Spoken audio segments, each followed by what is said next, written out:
Bala Hydro Camp. March 14, 1938. Dear Marg.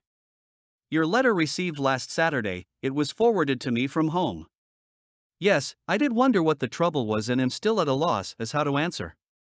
You see, this sudden change isn't very pleasing to me. Why do you want to throw me down? Surely you aren't serious with some lucky young fellow? Well, Marg, I won't try to answer your last letter because I don't think I could, so we'll just amble on with this letter and then wait for a letter from you. As you see, I am not at home and haven't been since last January. I intended to come to Toronto but heard of men wanted on this job, so took it. I started carpentering at first, then signaling and drilling, some job I'll say. 10 hours each night the first of the week, then change to the day for the remainder. However, they are laying off men, single men first, so it won't be long now. This will be quite a power plant, and if you ever have a chance you should see it. I will send a few snaps.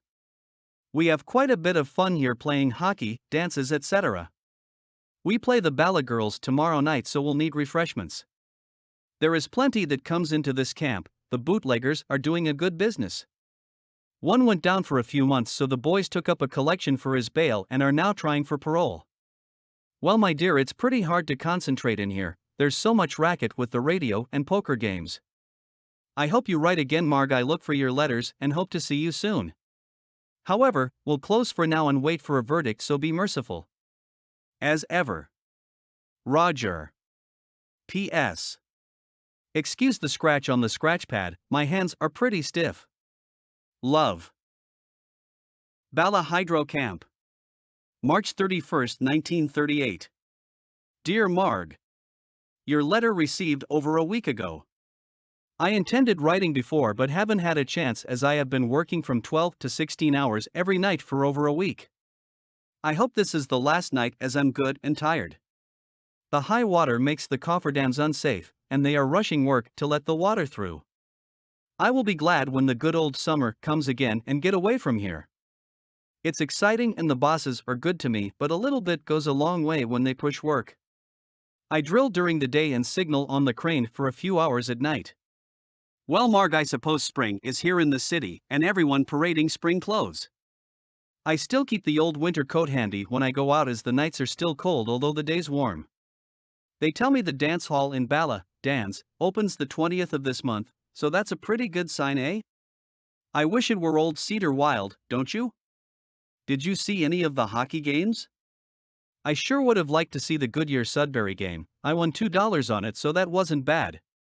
The Leafs sure surprised me. I expected Boston would put them out in about 4 games.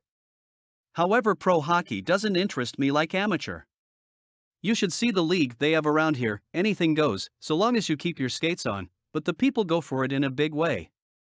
Well, my dear, there doesn't seem much to write about, unless it were about you, but there, I must draw the line, you might carry your head too high.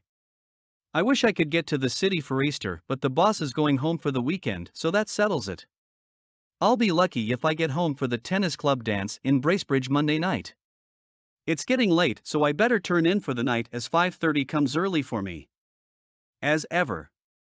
Roger, X. Bracebridge, Ontario. May 10, 1938. Dear Marg.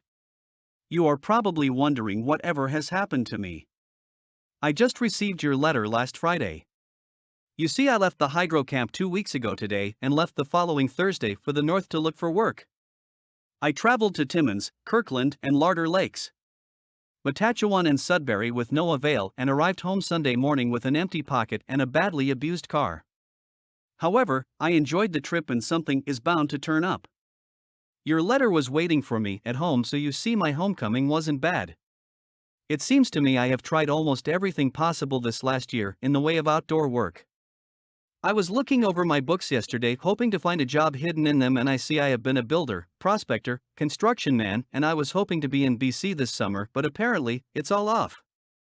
My brother Gil had his girlfriend up for the weekend. I wish I could have seen the future and made it a foursome instead of me going fishing all alone. So, I think you should come up with her the next time. In a few weeks' time I will let you know. So, what do you say? Our house is always open, so don't expect any formalities, as Mother just says certainly when we ask. I think it's a pretty good plan, don't you? Well, Marg, how is the weather in Toronto? Fine, I hope. It's been perfect up here in the north, just like the summertime, although cooler today. Joyce is calling me to dinner, so I had better get a move on. Don't keep me waiting for an answer as long as I kept you, that's a dear. Spring is here and a young man's in, etc., so give me an answer concerning the weekend. As ever. Roger. P.S. Here is a snap of me while I was on the rigger gang, spot drilling.